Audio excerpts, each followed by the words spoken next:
Imagine walking into your favorite fast food restaurant, ordering a box of hot, crispy nuggets, and wondering for just a second what really went into making them. For years, one shocking image haunted the internet. A photo of a pink, foamy paste that many people believed was the raw mixture behind McDonald's famous chicken McNuggets. The picture spread like wildfire, appearing in news stories, talk shows, and family conversations around dinner tables. Parents showed it to their kids, and critics pointed to it as proof that fast food wasn't to be trusted. It wasn't just a rumor, it was a cultural storm. People began asking, what are we really eating when we bite into those golden little pieces? Are McDonald's nuggets truly made of chicken, or is there some secret substance lurking behind the fryer? The question grew so big that McDonald's had to address it directly, even airing commercials during the Super Bowl to tackle the myth head-on. They insisted their nuggets were made from white meat chicken, not pink slime. But to understand what's true, we need to step inside the factory itself and follow the journey from farm to fryer. Chicken McNuggets first landed on McDonald's menus in 1983, and they were nothing short of a revolution. Designed to be snackable, quick, and kid-friendly, they fit perfectly into America's growing appetite for portable food. The launch campaign marketed nuggets as something the whole family could enjoy, and it worked. Within a year, McDonald's rolled them out nationwide, and Nugget Mania was born. With dipping sauces and playful advertising, nuggets became an instant cultural phenomenon. Kids argued over which sauce was best, barbecue, sweet and sour, or honey mustard, and adults couldn't deny their crispy charm. By the mid-1980s, nuggets had become a permanent fixture on menus not just in America, but around the world, from London to Tokyo. They've weathered controversies, health debates, and viral internet hoaxes, but they've never lost their place as one of McDonald's biggest global hits. Behind the scenes, every nugget begins with truckloads of raw chicken arriving at massive processing plants. Quality control is everything. Inspectors check each batch of chicken for color, temperature, and freshness before it even enters the production line. Contrary to the pink paste myth, the cuts used are real white meat, including breast fillets, combined with just enough skin and fat to give the nuggets their distinctive texture. These parts are ground together in industrial stainless steel machines the size of small cars, capable of processing hundreds of pounds of chicken per minute. The result is a finely textured base, ready for the next stage of transformation. Once ground, the chicken mixture moves into enormous mixers that resemble oversized dough machines. These mixers don't just stir randomly, they calculate exact ratios of meat, fat, and seasoning to ensure every single nugget tastes identical. Precision is key because one batch with too much fat or too little seasoning could ruin the consistency. For McDonald's, uniformity is non-negotiable.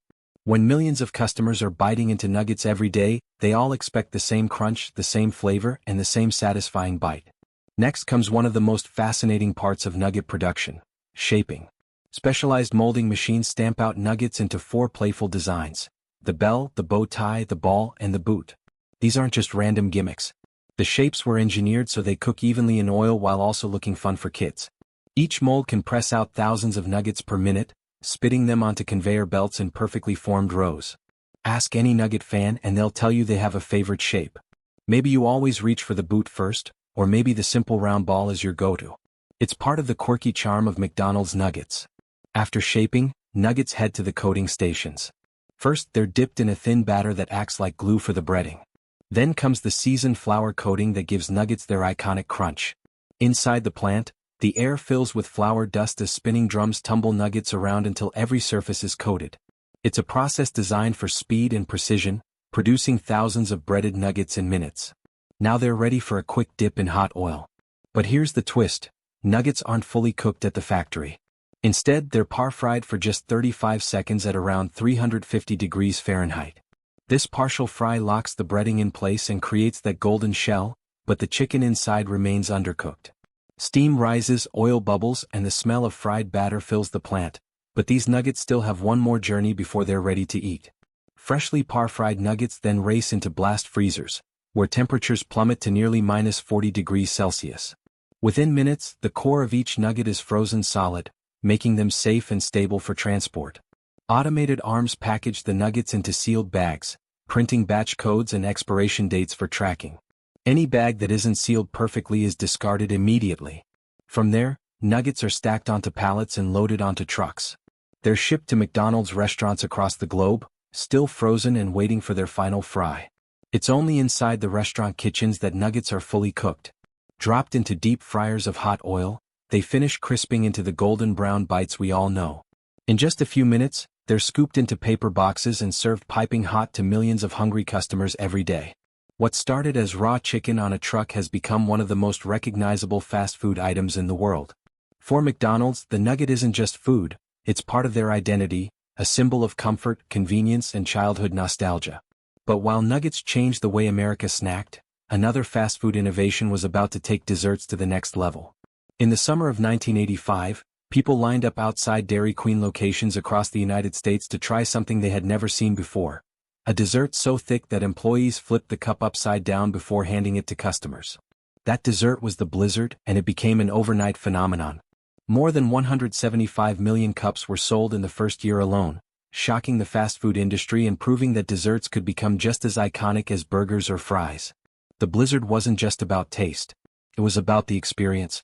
The upside-down serving ritual became part of the show, turning every order into a dare. Will the ice cream stay in the cup? Of course it would, because the Blizzard wasn't ordinary soft serve. Behind the counter, the secret lay in how the ice cream was engineered. Standard soft serve tends to melt and collapse quickly, but Blizzard Mix was formulated to hold candy, cookies, or fruit without losing its creamy texture. When combined in high-powered mixers, the result was a dessert dense enough to resist gravity yet smooth enough to scoop. Dairy Queen didn't invent the idea of mixing toppings into ice cream. Small local shops had experimented with the concept before. But what made the Blizzard revolutionary was scale. With hundreds of Dairy Queen stores nationwide, the chain had the infrastructure to bring this dessert to millions of Americans almost overnight. In its first year, more than 75 million Blizzards were sold, nearly one for every American alive at the time. The success was staggering, and it reshaped how people thought about fast food desserts. From chocolate chip cookie dough to Oreo to Reese's peanut butter cup, Blizzard flavors became a canvas for creativity. Each new topping mix turned into a nationwide craze, with people rushing to try the latest release. The Blizzard became more than dessert. It became a cultural event, a symbol of indulgence and fun, much like McDonald's nuggets had for savory snacks. What if I told you that some of your favorite treats, whether it's a perfectly crisp ice cream cone holding creamy soft serve, a Blizzard flipped upside down without spilling, or a Starbucks Frappuccino that tastes the same no matter where you order it, are the result of carefully engineered systems, machines, and recipes perfected over decades? Behind every bite and every sip of these iconic indulgences lies a story of craftsmanship, innovation, and a surprising amount of science. Today we're pulling back the curtain to reveal how these everyday favorites are made, showing you the hidden steps that transform simple ingredients into world-famous comfort foods loved by millions across America. Before the soft serve ever swirls into your cone, the cone itself must first be created with meticulous precision. It starts with a simple batter of flour, sugar, and water that's whisked into a smooth liquid. But what seems like an easy recipe is only the beginning. This liquid batter is fed into cone-shaped molds inside industrial presses heated to scorching temperatures. Within seconds, the batter bakes and hardens under intense heat and pressure, forming the familiar ridged pattern and delicate crunch that's instantly recognizable. It's not just for looks. The pressure also locks in the crisp, airy texture that makes biting into a cone so satisfying. Once they emerge from the presses, the cones travel down a cooling conveyor belt, where circulating air stiffens and strengthens their structure. Quality control is strict. Any cone that cracks, bends, or fails to hold its perfect shape is tossed aside immediately. Only flawless cones pass through the line. The survivors are carefully stacked in long sleeves and sealed into airtight containers that lock out moisture, ensuring they remain fresh, dry, and crunchy until they meet their true destiny, being filled with soft serve. That soft serve isn't just any ice cream. It's Dairy Queen's signature mix, a closely guarded formula of milk, cream, sugar, and stabilizers. Delivered in refrigerated tank trucks, the liquid base is pumped directly into chilled hoppers set to -8 degrees Celsius. There, the mix is constantly churned, freezing slowly while air is whipped inside. This infusion of air, known as overrun, makes up about 40% of the final product, giving the soft serve its light, fluffy texture. Without that air, the dessert would be dense and heavy, nothing like the creamy swirl you expect. Technicians closely monitor butterfat levels and temperature, making sure the taste and texture remain consistent from store to store, whether you're ordering in Texas, Minnesota, or anywhere else in the U.S. That consistency is what makes the brand so powerful. No matter where you are, your Blizzard tastes exactly the way you remember. And then comes the part customers love most, the mix-ins. Oreos, Reese's, M&M's cookie dough, brownie chunks, or seasonal limited-time candies, all poured generously into the serving cup before the magic begins. The cup is then locked under the Blizzard mixer, a powerful machine designed to blend without completely crushing the toppings. Each mix takes about 7 seconds, just enough time to swirl candy evenly throughout the soft serve without letting it melt. This ensures every spoonful is loaded with flavor from the very first bite to the last. But Dairy Queen doesn't just hand it over. The Blizzard comes with a show, the famous upside-down flip. Before serving, employees turn the cup completely over, proving that the dessert is thick enough and stable enough to defy gravity, even for a moment. It's more than a gimmick, it's a guarantee of quality. That flip has become a symbol of trust between the brand and its customers. And admit it, if you've ever flipped your Blizzard upside down just to see if it works, you know the thrill of that moment. What's fascinating is that by the time you're enjoying a Blizzard in your neighborhood Dairy Queen, you're holding the end result of a global chain of production, transportation, and quality checks. From factories crafting cones and mixing bases, to refrigerated trucks moving ingredients across states, to freezers keeping everything at the perfect temperature, it all comes together in a 7-second mix and a gravity-defying flip. But soft serve isn't the only indulgence Americans love. If ice cream can stand up to gravity, coffee found a way to dominate it in a cup. Enter the Starbucks Frappuccino, a blended beverage that's become as much a lifestyle statement as a drink. Believe it or not, a single grande Frappuccino can contain more sugar than 5 cans of Coca-Cola. And yet, millions of people happily order one every single day. Since its official launch in 1995, the Frappuccino has become one of Starbucks' most profitable products, with over 2 million sold daily worldwide. It's not just a drink, it's an icon. The origins of the Frappuccino go back to Boston in the early 1990s, where a small coffee chain experimented with blending espresso, milk, and syrup into an icy treat. Starbucks acquired that chain in 1994, saw the potential, refined the recipe, and rolled it out nationwide by the following year. The name itself is a clever mashup, frappa, a New England slang word for milkshake combined with cappuccino. The result was an instant sensation, especially among younger customers who wanted coffee drinks that were sweeter, colder, and endlessly customizable. Every Frappuccino begins with one key ingredient: coffee. Depending on the recipe, Starbucks baristas use either a freshly brewed double shot of espresso or a pre-prepared coffee roast concentrate designed specifically for Frappuccinos. The coffee base has to be strong enough to retain flavor after blending with milk, ice, and syrups. In fact, a single gallon of this concentrate can be used to prepare dozens of drinks during peak hours. Once brewed and chilled, the coffee is stored in stainless steel containers behind the counter, ready to be measured for each order. When a customer requests a Frappuccino, baristas measure out precise amounts of coffee, milk, flavored syrups, and a powdered stabilizing base. This base might not sound exciting, but it's crucial. It keeps the drink from separating into icy chunks and watery layers. Then comes the ice. Baristas use specific scoops matched to cup size, ensuring every drink has the same thickness. Nothing is left to chance. The blender is where the magic happens. Industrial-grade blenders roar to life, pulverizing the ice into tiny crystals while incorporating just enough air to create that frosty, smooth texture customers expect. In less than 20 seconds, the Frappuccino is ready, but the customization is what truly makes it special. From caramel and mocha to matcha green tea or seasonal limited editions, syrups and powders are added directly into the blender, giving customers nearly endless possibilities.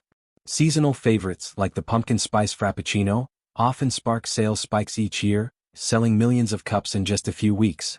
Once blended, the drink is poured into the iconic clear plastic cup with its green Starbucks logo, a symbol recognized worldwide. But it's still not finished. A swirl of whipped cream is added on top, delivered from a pressurized canister for consistent texture. Then come the toppings: caramel drizzle, mocha syrup, cookie crumbles, or even crushed candy depending on the recipe. Finally, the dome lid and green straw complete the look, making the drink instantly recognizable on social media feeds everywhere.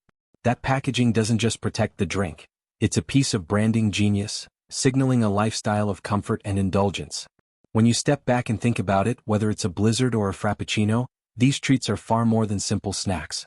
They're the result of massive supply chains, carefully engineered processes, and global marketing strategies, all designed to make your experience feel personal. Billions of servings are produced each year, each one carefully crafted to be identical to the last, yet still customizable enough to feel like it was made just for you. That balance between industrial precision and personal comfort is what makes these products so irresistible. So, the next time you dip a chicken nugget, flip a blizzard, or sip a Frappuccino, remember that you're tasting more than just food, you're tasting the result of decades of innovation, consistency, and attention to detail. The flavors of comfort that seem so simple are, in reality, the product of thousands of unseen steps and countless hands working behind the scenes. It's food that doesn't just satisfy your taste buds. It tells a story of how science, engineering, and culture come together in every bite and every sip. And if uncovering the hidden side of these everyday favorites makes you hungry for more, make sure you hit subscribe. There are so many more stories waiting inside the world's factories and kitchens, and you won't want to miss what's coming next.